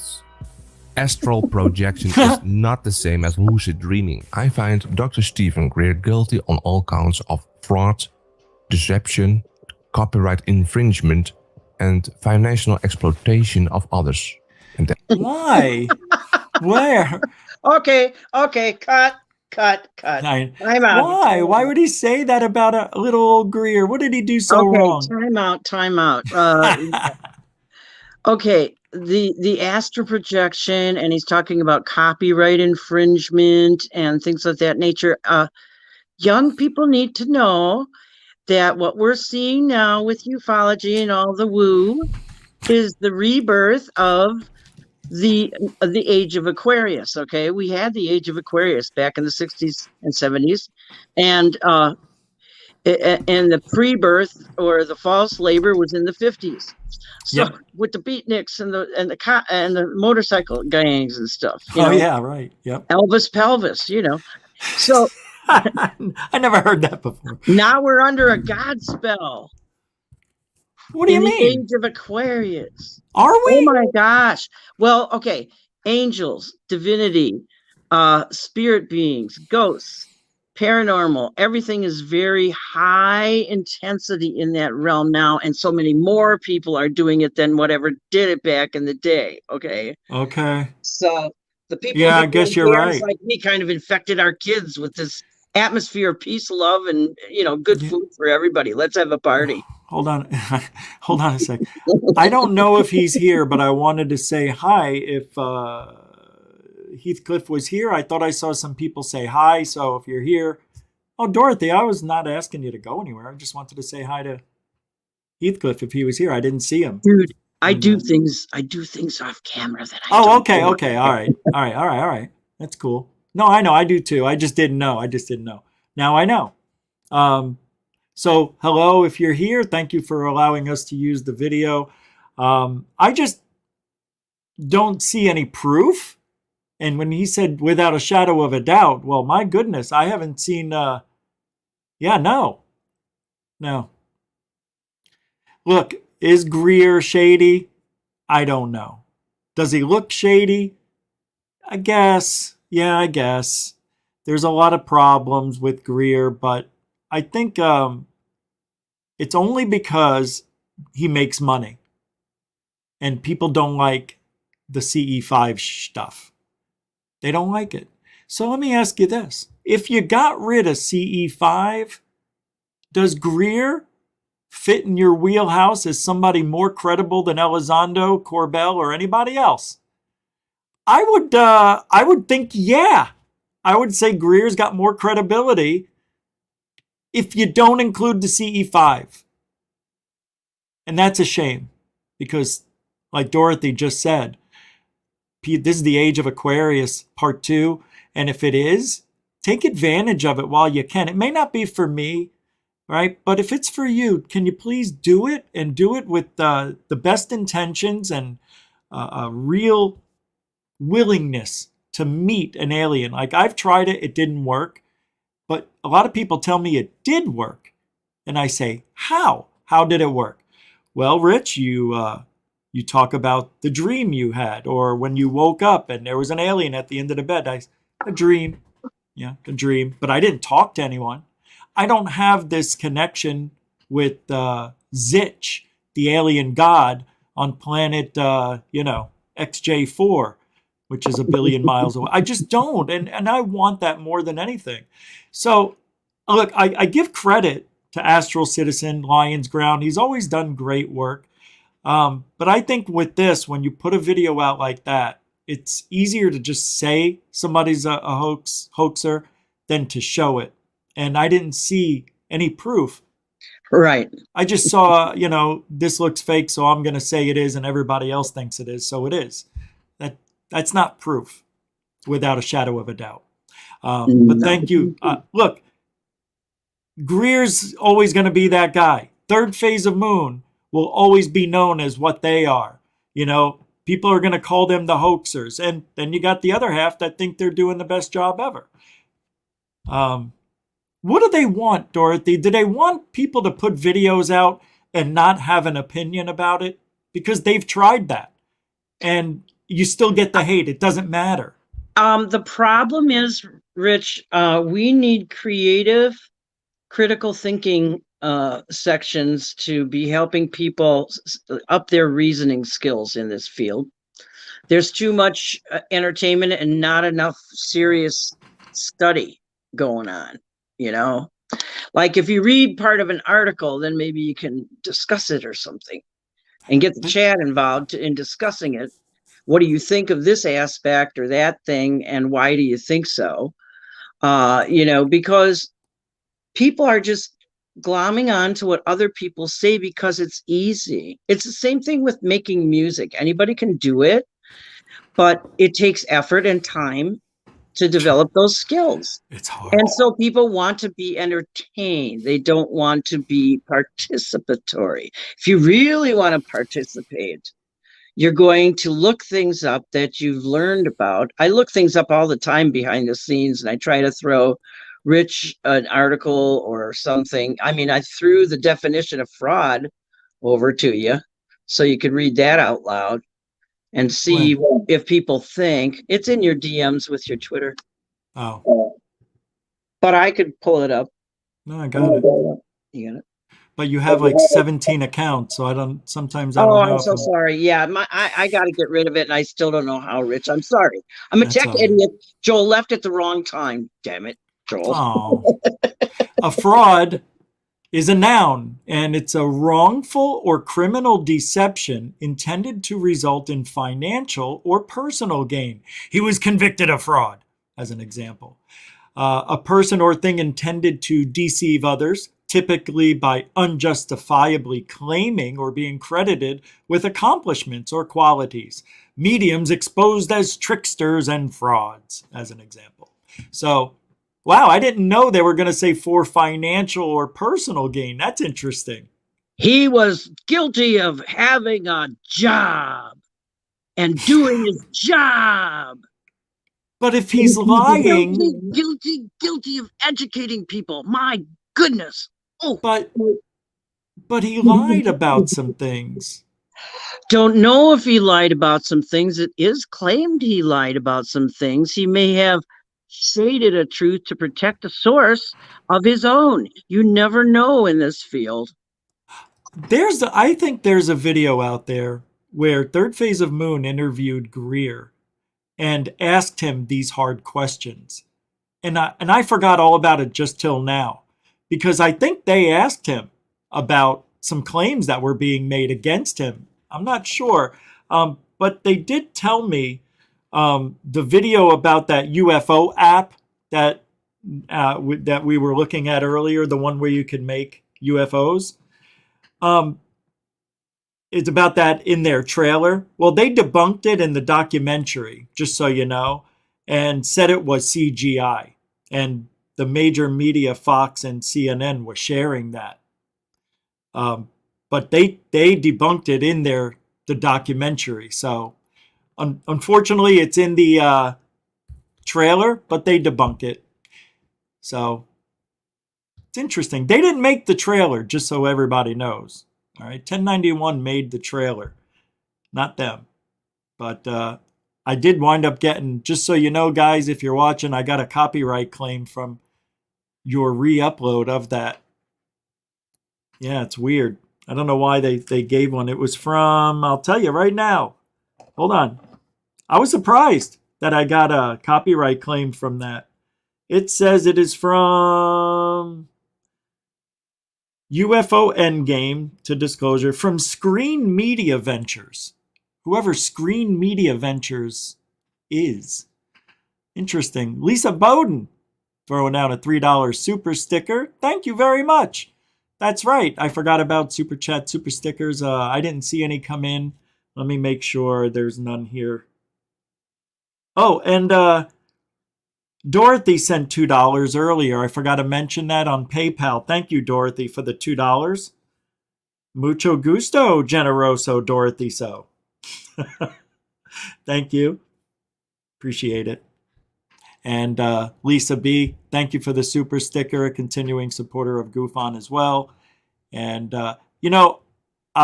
this video that we played tonight, it's 7 months old. It didn't show Greer, in my opinion, as a con man. But there are other videos out there that have a little more evidence showing more strangeness. See, I don't think, And the reason I never did a deep dive on Greer, because when I see other people's deep dives, Dorothy, I don't see them getting good evidence. It's weak usually. It's more speculation, and just because you can't figure it out doesn't mean it's illegal. Well, and it's based on an eyeball kind of deal, which is always suspect. It's like, okay, first you see it in the sky, and then you get excited because you don't know what it is, and then you're whipping out your camera and trying to deal with driving your car and looking at the thing and getting your camera, and are you really holding it right, and are you really registering in your own mind? Because you get wouldn't you get excited if you saw something really cool? I mean, I didn't, because the things I saw were similar to experimental aircraft I'd seen at an aircraft convention with my father. He was an Air Force guy in World War II, and we went to the Experimental Aircraft Association fly-in at Oshkosh. And so I saw a bunch of different crafts. So the ones that were flying by me, those seemed like, hey, man, we got the hover cars. What's David Wilcock's thing about, wait a minute. I already made that report back in 2001, dude. What are you talking about? Angel Cornier says everybody makes money, including me. That doesn't mean they're lying about what they say. Stephen Curry, I don't think he's lying. People just like talking and putting people down. Yeah, that's pretty much it, right? Yeah, I didn't make I was against selling anything, which I still don't, like t-shirts, hats and stuff. I was always against it. But when I started doing this full time, I'm like, wow, I mean, this is a lot of work, and it's more work than I thought. Even though before, when I first started, I was outside 10 to 14 hours a day, it's different now because I got the channel full time and doing research at the same time, getting a show ready, editing and doing other stuff behind the scenes. There's less and less time to do it. And I don't see anything wrong with making money in this field as long as you're doing it the right way. Well, right. It's your work. It's right. what you do for your work and your passion. If you are working your passion, you are never working a day in your life, because all you're doing is playing around and having a fantastic time doing it. That's it. It's not work.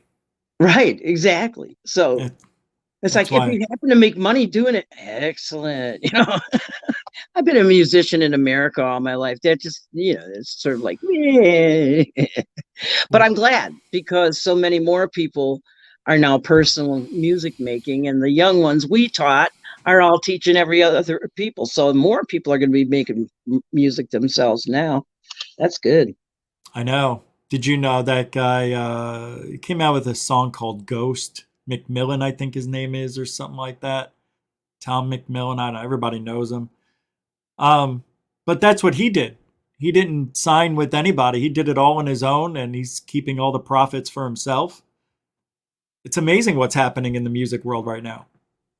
Right. There's a big flowering of creativity. It's a renaissance of the arts for sure. We'll see. Big flowering of the tech plus the spoken word plus the wild things you can do with sound things now that you could never do back in the day. My it was thing always is standard instruments, regular, what do you call it? I know. Analog instruments. Yep. Yeah, I don't like digital sound that much. I only like it if it's techno music, something that it's made for, but I don't think classical music should be made with a computer. I just don't like it. No, that's not true to the form either. No, it really isn't. It sounds off. It doesn't sound right. It doesn't sound well. It's fun if you do variations and sure, and, yeah, of course. But I not like the serious performance of the work itself. No, right. But I think we're also in a dangerous place too, because we saw what happened with YouTube and Twitter and a lot of these platforms. They took away our free speech. So music has always been a place to express yourself, and you can get away with saying a lot of things. Wondering if they try to do it on a platform, would they ever try to control what they're saying? And I'm just curious why some people can say things in a song, but if you say it and speak it, it's wrong. I don't know. It's weird. I don't know. I sent you Trouble in Ufology. I know I did the lyrics. Oh yeah. Yeah. So I can't work that up right now. My speaking skills are not that good anymore. I haven't been speaking publicly for a long time, and so I don't have I need a karaoke soundtrack for that one. Are you familiar with Ariel Elizabeth? No. I'm going to play this video. All right. Cool. So we're done with the Greer and all that stuff. I want to say my 2 cents about knowing the cost expenses for him running these things straight up before it ever gets done. What does this mean, Dorothy? Look, be nice, Rich. Like, what did I say? Anything? You know what I mean? I hate when people say that. Rich is always nice in his own way. I mean, I'd call him the acidic critic, but the whole field needs an acidic critic because too many people are pandering to the middle ground of, sacrificing ideals of truth and rigorous reporting, so you're being really accurate about what you're doing, and Rich is all about that, and I like that about Rich. Thank you. So there is this girl, and I don't want to promote her. This will be the only time. And her video, she just started a YouTube channel. You know what? I'm not even going to bother. I'm done. I don't even want to talk about her. Forget it. Okay. It's not worth it. It's not worth enough about her. It's not worth it. Enough about her. It's not worth it. Now, there's UFO detective Dogbert. Do you know who that is on Twitter? Gosh, man, there's so many people on Twitter and on YouTube. I can't possibly know them all. No. Well, I don't know, but he says, I often wonder how a scientist like Gary Nolan can get wrapped up in, I love this comment, can get wrapped up in UFO epistemic errors. When someone gets great at a profession, it becomes intuitive. And if you are celebrated enough, seems like a common pitfall is to assume your intuition is just as good outside of your field. That is such a great comment about what people think their profession can bring to ufology when it really has no purpose. No, it doesn't. No, there's other roles for those people to play. Yeah, big time. Mm-hmm. Like astrophysicists, I say, why do we need them now? They can't do anything until a craft is here. Well, I see. Okay, I think it's a whole storyline that, so the astrophysicists are getting involved, and now we're going to suddenly discover artifacts way out in another solar system. That is it. You nailed it. That's what they're doing. We've got the brains. We just need evidence. We're going to knit this story together so that it makes sense, and it's all a big storyline, and it's supposed to be one storyline, but it's not really. It's just like all the sacred texts are gathering of all the old stories in order to come up with the Bible, the Quran, the this, the that. Well, the Quran is a little bit different because it came later, so but funny. I mean, it's still based on the same sort of principles of community living and being nice and helping each other, and wouldn't you like to be my neighbor? That's what I'm thinking. Be nice to people. How hard can it be? It's very hard. It's hard because they're so, I don't know. But, well, Tim McMillan, who I can't stand this guy. I believe he's a poison, even though I know he comes up with these great articles in the debrief. I admit that. He's very good at that stuff, and I love it. But I don't like it when he comes out and makes these claims or says these things that are just downright wrong. I had a comment on this. He says, to follow up on his earlier tweet about the UAP report, a report like this will typically have multiple agencies with multiple equities involved in it. Any one of those agencies has influence on what goes into the report or can veto how information involving their equities is, how it's shared. Yeah, then there was part 2. He says, this creates massive bureaucratic obstacles, and very literally, there are a lot more people with the authority to say no and very few with the power to say yes, which is true.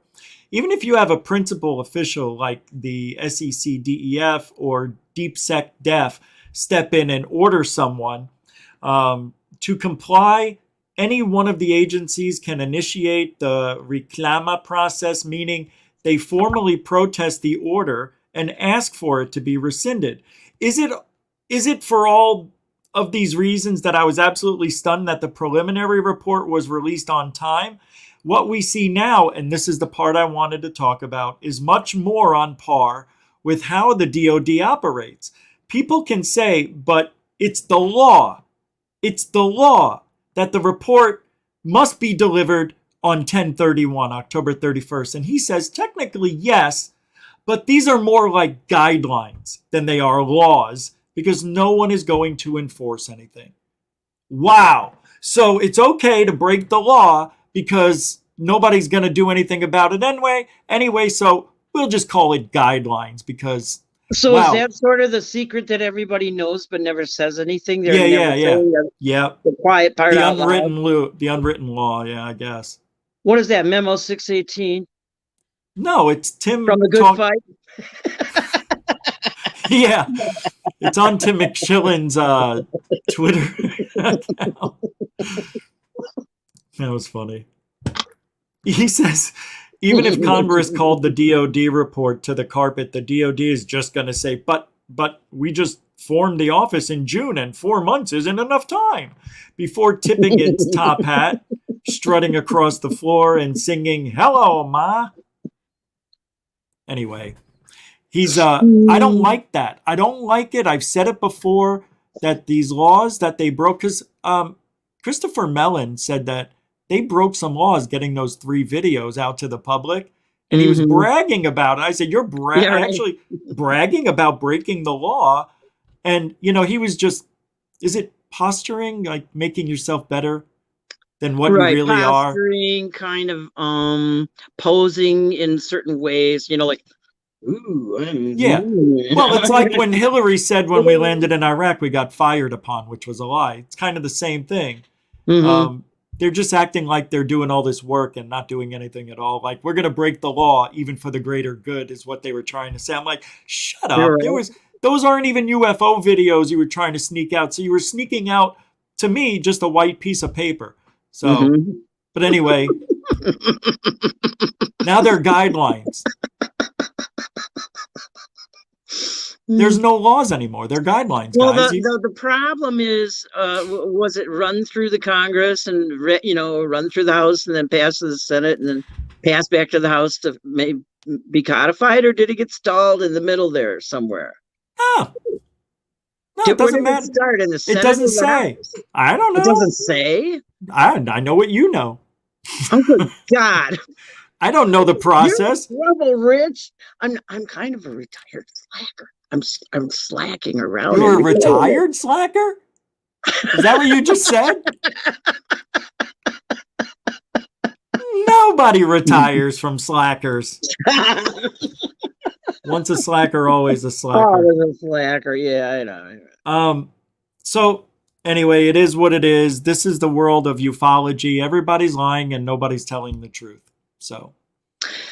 Well, I don't know that everybody's lying, but I think the people who are twisting things around have certain protective reasons to be doing so, whether personal or for the country's sake. And so I have to give it to them and say, yeah, they're going to have to do what they do. I'm glad Luis Elizondo came out and said he was doing what he was doing, just like Anjali revealed right at the start of her speech, that she was from the DIA or whatever, the CIA. Oh, yeah. I was surprised at that. I know. And I'm like, okay, so you're a former, counterintelligence. It's like, yeah, right. So it's like, okay, well, central intelligence. So I'm like, okay, what's central intelligence? Ooh. And we found out, but we found out not a lot of intelligence. Oh, that's not good. That's not nice. God forgive me. They're the know-nothings, That's not nice. I'm sorry. I'm just kidding. I'm sorry, Anjali. Jeez, Rich, run a banner at the bottom, just like, we're joking now. We're having 10 minutes of joking. Well, actually, we're having 2 hours of joking, but I know you have to let people know, right? I need to let them know that this is the time where we and actually... the humor of the young isn't necessarily the humor of the old. So we're older. True. You're older. Well, okay, I'm really older. You're only, what, 20 years older? That's it. No, I'm 13 years older. I know. You're young. 30 You're still a young years buck. older. Hey. Surely you jest. That was not. Don't call me Shirley. Well, that's okay. So just before we wrap it up here. Yeah. We know we didn't see really much of anything in the video. Just, somebody's opinion on what they think they're seeing and everything else. No. And that's a lot of what we see. That is a lot of what we see, exactly. And nothing against what Heathcliff did. He made the video. That's how he felt. And that's it. I mean, there's nothing wrong with what he did. I just want to see more. I want to see more. You know what I mean? I guess there is something wrong, but, when you're making claims to oppose somebody, I think you need to come out with the steps on how you're debunking it and how you proved it. But that's just me, instead of just saying, hey, that's on a branch, that's part of a branch, or that's CGI. I got to see why. Show me. Right.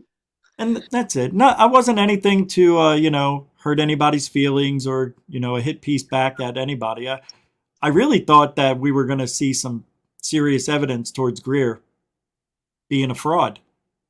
Because right. half the people think he's a fraud. But the problem is, the claim can be that, and he could respond to all the claims, but I'll have to look this one up, but there's an old ancient story about somebody who was accused of something. He was a very revered person, then he was very much accused of something, and he didn't do it, but he just went, oh, is that so? Oh, is that so? Oh, is that so? Oh, is that so? And finally it came back around to the idea that it was this other person who started the rumor, and it's not so. And so they came to tell him, and he said, oh, is that so? I guess that's so. That's the ancient story wisdom I have to share. That was a good one. I believe it. Hey, thank you for coming on. Night, Rich. Yeah, I appreciate it. Have a great night, everybody. Dorothy from Twitter, Facebook, everywhere. Dot on the spot, 326. Check her out. Thank you, Dorothy. Dorothy Hawkins, everybody. That was fun. Thank you for coming on, by the way. Just before we go, I've seen the requests, and why not for you people? Come on, everybody. Enjoy one last song. What are they, everybody? Crop Circle song, Greg Brown.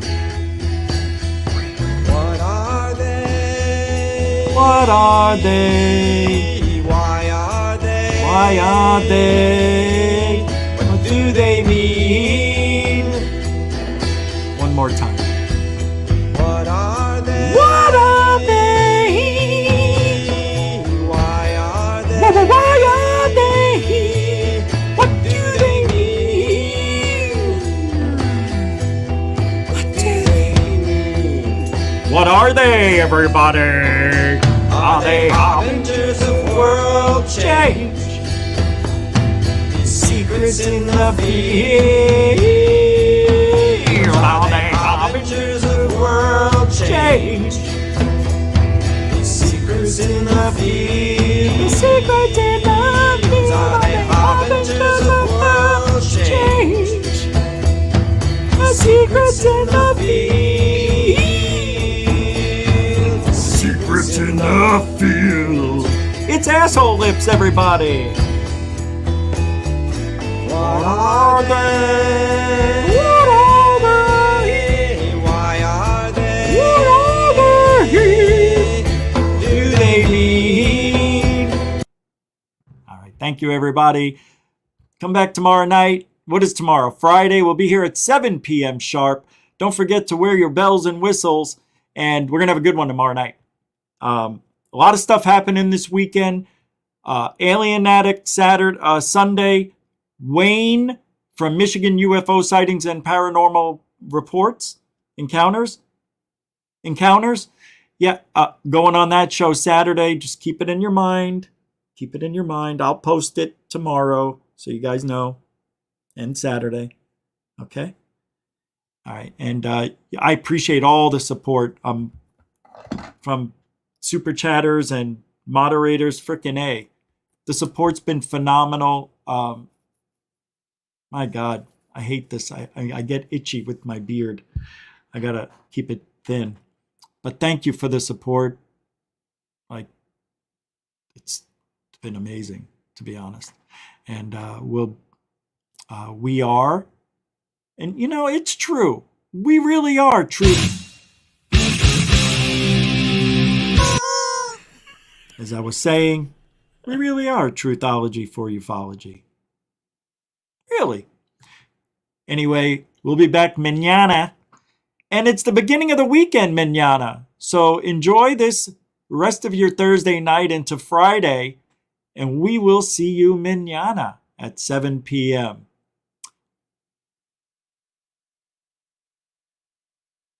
Alien bless.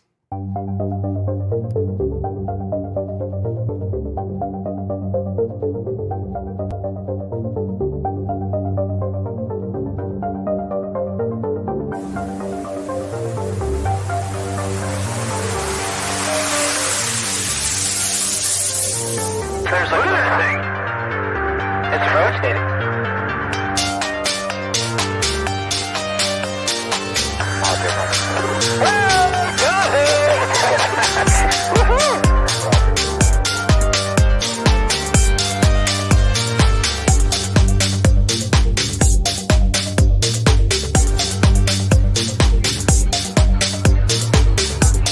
What was in the skies over and why did it stop one of the most treasured sites in Christianity?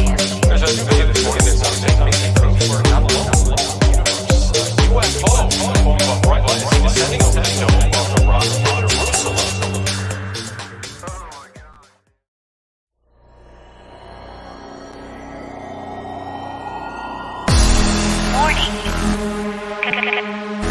Control life. Warning. Warning. Failure. Control life. Warning. Unidentified flying object.